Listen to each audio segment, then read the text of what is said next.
Okay, all right, guys. So this is kind of an exciting time. We've been looking into doing something we've talked about this for ever. Year and a half, probably. Yeah. And finally, we're just like, we just got to go do it. So what we're going to be giving you guys is the behind the scenes of what we were thinking at the time. A lot of times we're taking all this video footage and cramming it into a 45-minute segment. There was a lot that didn't get showed. Yeah, it was kind of before the day by day, before Land of the Free. It's going to be story time and kind of what went through our head, what we experienced, the whole roller coaster of bow hunting. And just a little insight as to what we experienced, what we've learned over the years. So here comes some good, bad, and possibly ugly.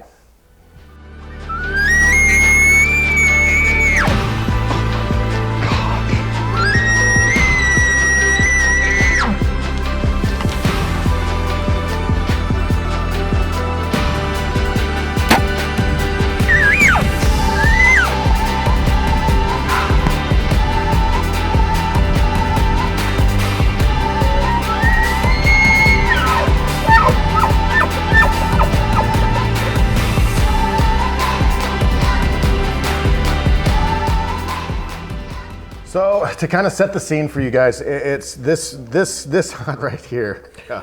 If we would have known what we were going to experience. Man, this hunt right here. This was 2013. This is literally, we had gone out of state 1 year before in Wyoming in 2012. And this is one of those deals. We picked a spot on the map, picked up an OTC tag, stopped by Walmart when we hit Colorado. And this is 2013 and our first experience of a true backcountry wilderness adventure. And to say fear wasn't a thing back then, it was. We didn't have a clue that we were going into.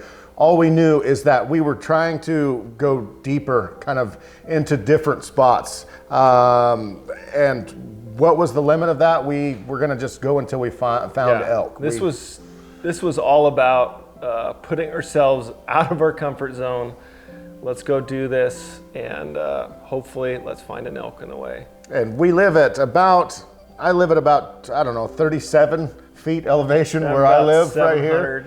Feet. And Cody's not far off of that, and this is almost 10,000 feet elevation. We drove all night long. We all took turns driving just to get there, and we get there. What time did we pull in? We pulled in the trailhead. It was, I don't know, 1 in the morning, midnight. I know I got pulled over driving on the way there. That wasn't awesome. Got there, and this was the year 2013. So this is when Colorado had flash floods. It was just crazy weather that we were experiencing. Roads were washed out, and we just didn't know what to expect, especially rolling into the trailhead at dark. There was a handful of other rigs there, I think 6 or 8 rigs, and then all of a sudden that little bit of doubt got a lot bigger in our heads, like, are we even doing this? Is this right? Do we even know what we're doing? We have no idea at that point. Like, we're talking, like Kody said, darted a map. This looks good, let's go for it. And we were pretty much all in because we'd hyped each other up to get to that point. So we slept underneath the truck, underneath the trailer that night, got up the next morning, got our packs together, and we had the plan. I think we loaded with like 8 days worth of gear. Yeah, something like that. Yeah, 8 days worth of food, gear, and I think it was about 10 o'clock finally by the time we hit the trailhead and we're starting to hike in, and anticipation level was extremely high. And I remember, I think we ran into a guy on the first little mile coming down the trail, and you were like, And he's like, yeah, I've been here a week, haven't seen or heard anything. Nothing. And so it's like, sweet. What is this going to be like? And we actually finally heard a bugle, I think, couple miles in, and bulls started to bugle a couple times, and then a horrific thunderstorm rolled in, high winds. And we've never really experienced that. If you get into the high mountains, like you're looking over 6,000 feet and higher, those thunderstorms come in, and it's not like they're thunderstorms. They are on top of you, like bone-chilling thunderstorms and rain, and oh my goodness, we'd never really experienced it before. Yeah, so it was one of those, and weather changes so fast there. Pouring down rain, took duck cover, lightning right on top of us. Finally, that storm clears. It was later in the afternoon. It got that bull that was bugling shut up. We moved in. We were quite a ways in at that point. We got on another bull, screaming his head off. And so I was filming Trent, and then I think Steve was calling and Ty was filming, if I remember right, or vice versa, maybe. Yeah, possibly. Yeah. And we moved in on this bull. And it was probably like an hour before dark when we finally, everything kind of broke loose. That bull comes in. And here we're going to Colorado. So talking to the biologist, Colorado 5-point, raghorn, that's what we're expecting to see. That's what the biologist reiterated. And giant. One of the biggest bulls I've probably ever seen at that point in my life. Yeah. And anyways, Trent's up. What went through your head? It was one of those things where the cool thing about the way that we hunt is you are going to see that animal that you're going to possibly have that opportunity with at the last second. I mean, it's going to be, this is it right here. And we don't pass anything up, so it's a pretty easy option. If it's bugling, I'm pretty much going to try to put an arrow in it. So, but then when you do see something that you've pretty much never seen it when you're a Roosevelt hunter where we live, it's pretty impressive. It gets the shakes kind of moving a little bit. Yeah. And anyway, but just didn't have an opportunity. He came in face on. It was close too. I can't remember how close it was. It wasn't that far. Yeah, 20 some yards. And didn't see. I did a stupid setup, kind of right on a knoll on a ridge with my pack on and everything. I should have bounced back a little bit, but I was worried that I couldn't see over it and it was going to be too quick. And it was probably a little bit of an adolescent setup, to say the least. But we tried. First day in there, and now we're looking at each other like, that almost happened. This is awesome. That almost happened. So then it gets, we try to find camp. Mistake number 28. We camp on the tallest peak that we can find in the widest open, Yep. And then we're gonna hunt down. So, and then we leave our camp. Yep. And that night, bulls were screaming. They bugled. I remember getting woke up at like 11 o'clock, 1 o'clock, 3 o'clock. Daylight's breaking and just bulls screaming everywhere. Wasn't terrible. No, it wasn't terrible. I think this was like September 14th or somewhere, 15th, somewhere in there, mid-September. And we just timed it right. Like the weather broke there and bulls were just rutting their heads off. So, who want to watch? Yeah, let's do that, I guess. So we're going to kind of watch through this, relive some of those memories and see how it goes. Try to bring up the deepest of darkest. Oh, Tent City. Colorado backcountry archery elk. Day 2. Good morning here. Trent almost killed a bull last night. It was awesome. Called it in 18 yards. It was 18 yards. On it, so instead of taking a bad shot, he just passed it up. Made the right choice. So. But we heard bugles last night, heard them 11 o'clock, 2 o'clock, 5 o'clock. It's cold and windy, but hopefully it'll stay dry today. I think it'll be good. Let's go kill an elk. Trent was that close yesterday to killing a freaking giant. That's not what we were expecting to come in.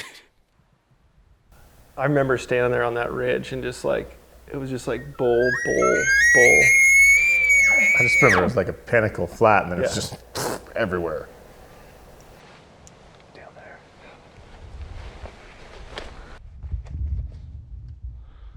We're gonna shoot one. Didn't Ty the same day?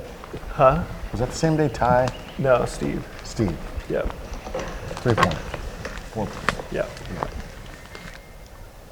Yeah, so I'm shooter, Steve shooter. Gotcha. Yep. There he is. There he is. Because we swapped, I was calling the day before, actually, when you called. Oh my God. Right. Yeah. So many elk.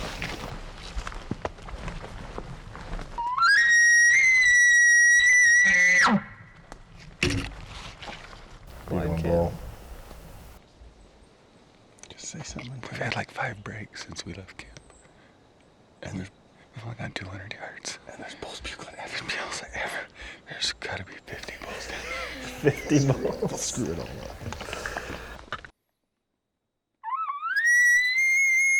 looking back on like this hunt, there's not a lot of other ones that I can recall that were like this much rut activity Insanity, in one time. no doubt. Like, Since then, I mean, even. This was one of like a highlight reel. Yeah. But we didn't even, well, we saw one through the brush here, I think, but I don't think we even got on them. No, we got. This group. Let's just go.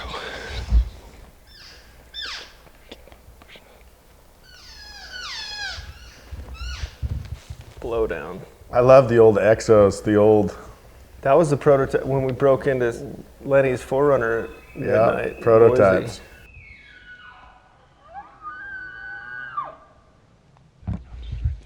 I messed up on the setup here. We dropped too far down. He skirted like, remember he went there he to, is. yeah. Did we ever see his horns? Nah, like right here you can see I think he was a 6-point. Shooter.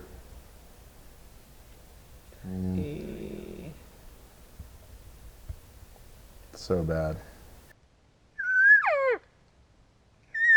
Just throwing that cow call, just hoping. Just turn around. Please turn around. Just slipped in up above us. Like 45 yards when he came through, just too much brush. That was 25? 45. Oh. This is the debate. There was too many elk. Not sure what we were gonna do because it was like, where do we go next? Camp at dark? So we devised a game plan: 2 shooters, 2 cameras. Everybody goes after the biggest sounding one. Yeah. And this is like too. When we were filmmaking here, it was the guy that was running the camera.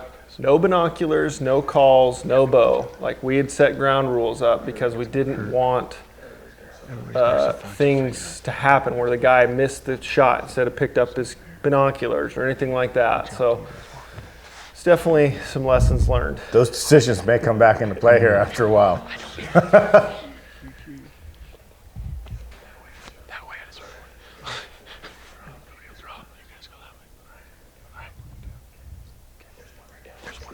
See? That's ours.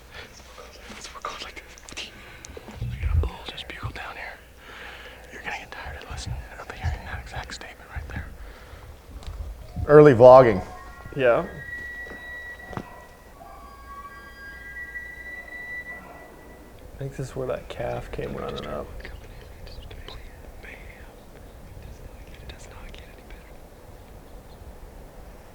And our camps are Watch. way back over here. Fall down. I think I fell like 4 times there. You were just.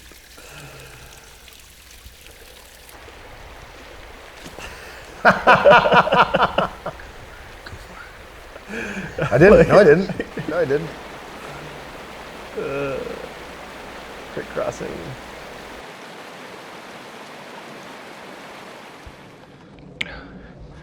Trent and I dropped all the way to the bottom, got some water, cracked a pole off on the other side. So Seemed like that creek was bigger than that. pole out in front of us. We're standing here and the pole just bugle behind us like 150, 200. I think this was like 1 o'clock or something, probably. Possibly. Air's a little thinner at 10,000 feet.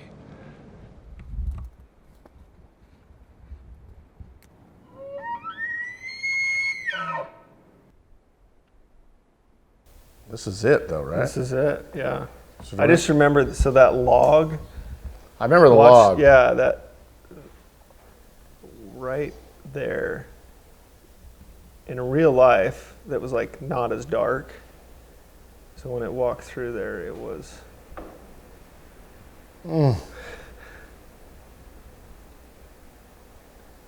Just see his tops. I know. So It's big. just- This look, though. Shooting.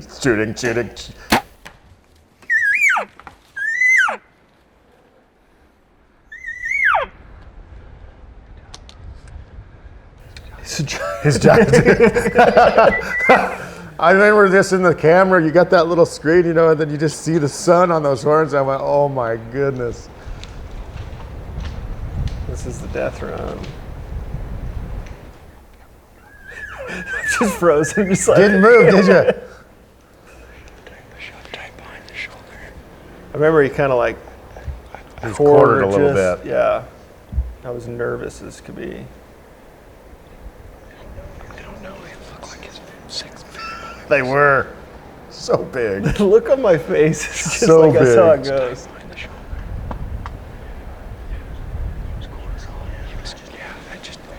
Right on that shoulder. So Dude, that was one of the top bulls I've ever seen. yeah. It was huge. Like when I first saw him, I'm like, go right through that gap.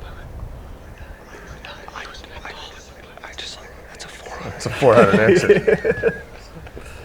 Wasn't far off. Yeah. So this is just like, I don't even know how to describe it, like the experience of where we had the anticipation, gone and done this, got into an elk and got a shot on the second day. The size of the elk, for one, like we're not trophy hunters, never have been, and it just blew our minds that the only elk that we've seen now have been just giants. Really big. And you got to understand this unit that we picked it on purpose for the amount of elk that were possibly there, not the size. Yeah. So, I mean, the biologist said that there's a lot of good, like that 260 to 280 class, bulls, which to us, that's a giant. And the two bulls that we've seen so far were way, way bigger, way bigger. But, I mean, this is like the part of bow hunting where everything happens, it happens fast, and you're like, did I do what I thought I was, just shot placement, was it a good angle? You've got shadows, you've got sunlight, so your arrow flight is like you see blips of it going. And the hard part, like where Trent was filming was over here to the left, I was over to the right, so it looks really quartered in the camera, but I remember in my mind it was quartered. But I remember just like right on that triangle crease inside on that shoulder, and it was just a perfect, the shot looked good. The one you couldn't hear really on the camera, you couldn't hear. But it looked, it's so hard, at the time. The shooter honestly usually knows the best. Yeah. And it wasn't something that, it was in a spot where we played it back on the little screen of the camera. We couldn't tell. Couldn't quite tell. But he ran up the hill and stopped there for a little bit and then just took off running, crash, quiet. Usually a good sign. Yeah, it's just one of those though, you just nerve-wracking. So we decided we're gonna sit there for an hour and wait. And we've done it long enough, I think, that unless you watch them physically die in front of you, there's always that, okay, what exactly happened? That little doubt in the back of your head. They're so tough and they have so big of ribs and something, you never know. You just never know. So we decided to pull over. We just moved about 100 yards off the side. And while we were actually filming this time lapse, all of a sudden we heard something break, and this bull, another 6-point bull, just like walks in on us, 20 yards, barks at us a couple times, takes off, and we're just like, we are in the elk mecca. Yeah, right then we're like, this is cool. This is really, really cool. He only went down like probably 50 yards from where I shot. He was done in like, it seemed like a minute, but it was probably 30 seconds. I don't know, so. We're trying to figure out how we're gonna get this thing out because it's like up over a mountain range, and as a crow flies about Helicopter. 4 miles. So it's probably a 6.5 mile pack back that way, where there's another pack out here by trail, probably close to 8. So I guess we'll do the 8 miler. It's where it comes in handy to have brothers like Trent, Steve, and Ty. Yeah. Trent ain't doing anything. Yeah, I'll buy rounds when we get back to a bar somewhere, because I think Trent ain't I ain't packing anything. No.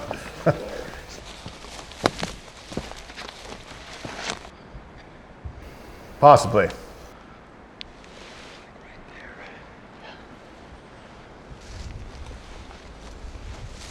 For some reason, I thought it was underneath that triangle of those trees or something. I don't know. It's been so long. That's what's so cool about watching this. It's been so long since I've seen it. It's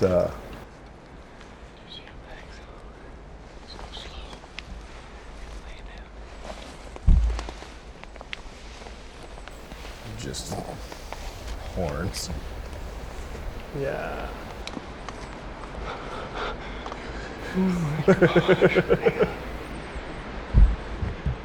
He's dead, isn't he? I just lose it right here. There's some lossage. That was where the cameraman was actually just looking.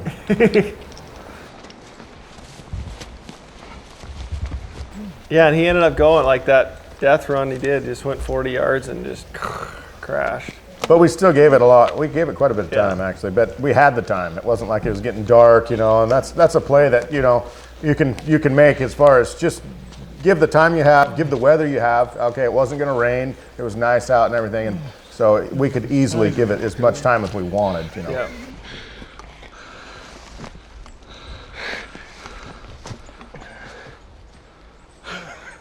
Now Cody's a trophy hunter. Just turned into a trophy hunter. Oh my gosh.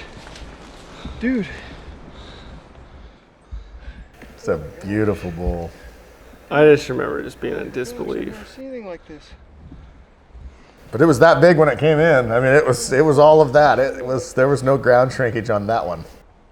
I'm not a little guy. I'm 6'4", so it's like It was a big bull. There's a big elk too. yeah.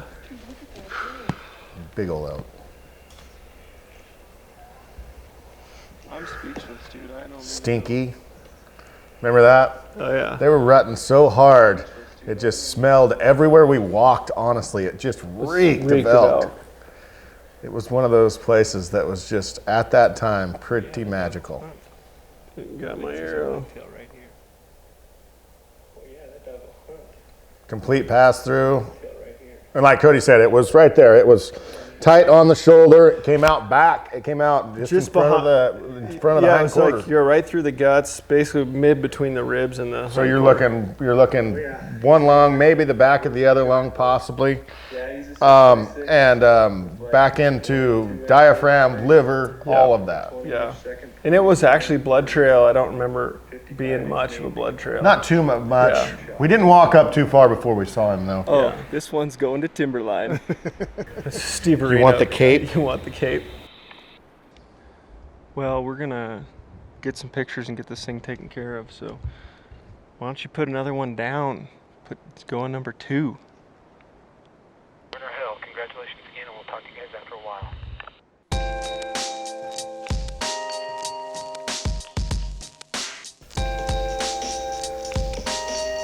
Just admire, like, I just remember that. I remember the photo thing where we took this way, that way, this way, that way, every way. There was a lot of photos being taken. And the taxidermy bill. She might not be so stoked about that. You know, I mean, it sounds bad, but like Trent and I were talking, we were just First and only animal I've ever head mounted. honestly, I think the whole day, 15 minutes, we've heard a bugle. Got a head mount right here. State record. State record. Nonstop. Western United States, actually. But we just couldn't ever get it close, and the wind was bad, and it kept blowing stuff up, and we called in a spike, and it winded us, and we jumped a cow down here. This is a tough thing. Like we talk about, there was almost like too many elk, and we could never make a decision because we'd like start to go after one, and another one would sound off, and we'd second guess ourselves, and it was just like kind of learned from then on out is like, well, let's go after this one until we don't have a chance with that one anymore. It shuts up or whatever. And then we'll move on to the next one and just make that decision and move on it and dedicate it. We definitely second guessed and stutter stepped a lot.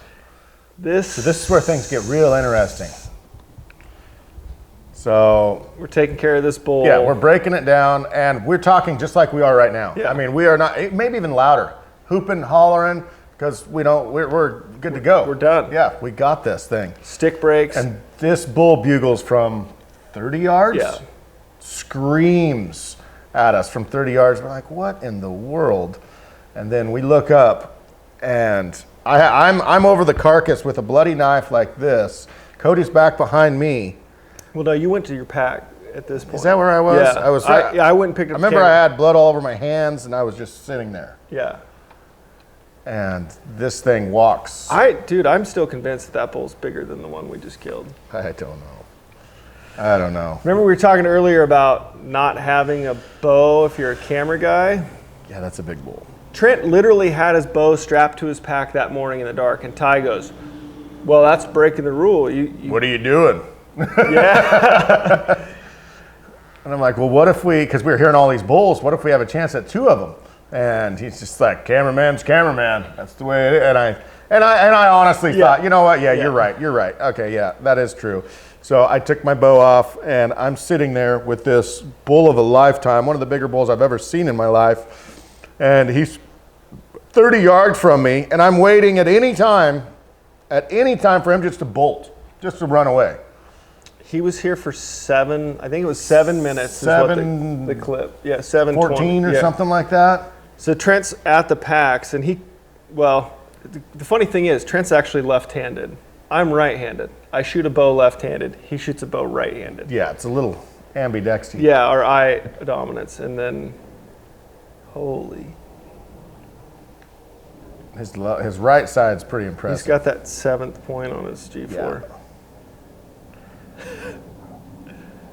But I just don't have a weapon. That's my problem right now.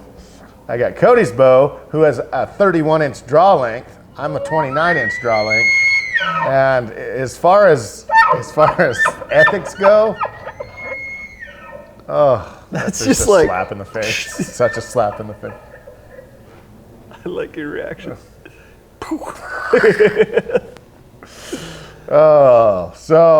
And look at Kody's bow. It's sitting at my feet right now.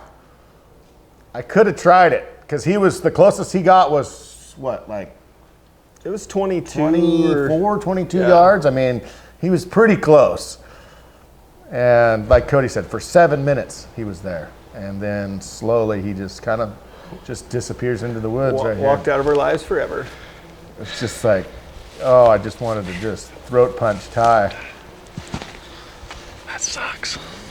That thing was big. It might have been big. What are you saying? I mean, It sucks. It was by my back. My bow would have been on it. I could have killed him. Twice. Sorry. When I get back, remind me to donkey punch Ty for saying, don't bring your bow. Sorry. What do you tell the guy after that? Just like, did you see his wheel tail? Did you see this? Sorry. But that story almost would have been unbelievable if we wouldn't have had this on film. Yeah, you'd have No been one talking would've- about it for Yeah, years. exactly. Yeah. Oh man, that was a day that always, and it's cool actually. Like you just said, we got it on film. It's really cool that we can share that with other people. Well, just reminisce of it. I mean, this is one of those stories I would tell my son and my grandkids, and I'll just let them watch it. But yeah, no, it's cool because people come up still, and man, how do you feel about not having even these?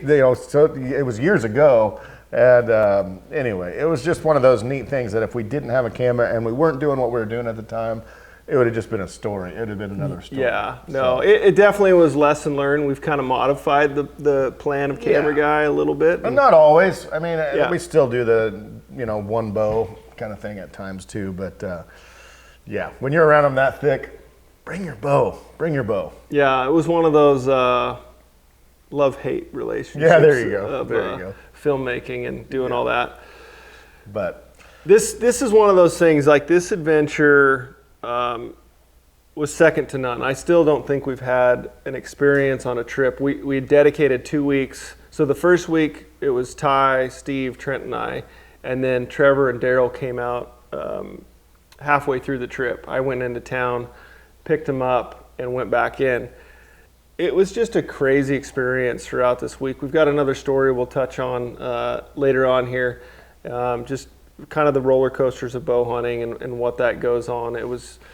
But the adventure side of it, we wouldn't have never expected something like this. And I just encourage you, if you have the fear of coming out west or live in Oregon and never hunted out of state, just go do it. The only thing you're going to fail at is if you don't try and don't go do it. So, I would say over the years, this still is probably one of the most. And then our first year of Wyoming was. It was amazing. That was like totally brand new, totally thrown to the wolves and being like, guys, let's just try something new. And I think and Kody just touched on it a little bit, and we try to touch on it on a lot of our videos. If we hadn't have got outside that box and hadn't have just done something new, there's so many experiences that we've went through that would have never ever been that way. And it's so hard to do. It's so hard. Well, I've got a job. Well, I got the kids. Well, I've got, I can't get the time off work. I can't afford the tag. I can't, and I think, and we've been there 9 times out of 10. We've been there in the same shoes. And it's just like, okay, how can we break down each one of these little barriers to be like, okay, I've got a week off work. I mean, you don't have to be in there all season long. And I've got a week off work, and I saved up $100 a month so I can easily buy the tag and all the license and everything. It's just those things of like, okay, I'm just gonna go. I'm just gonna try it. I'm gonna try doing it. Make it a priority in life and just set a goal and start working towards it. So guys, this is kind of a new thing for us. We haven't done these things before. We're just kind of breaking into something, but it's fun to sit down and reminisce about the good old days. Yeah, good old days. So story time, born and raised. We got more of these coming. Comment below. What would you have done in that situation? Wrong-handed bow sitting there. There you go. Do you push the limits? Do you take that 23-yard shot with somebody else's bow? Yeah. Or do you sit there and throw your knife at it like I did? I don't know. All right. Thanks for watching. We'll catch you guys on the next one.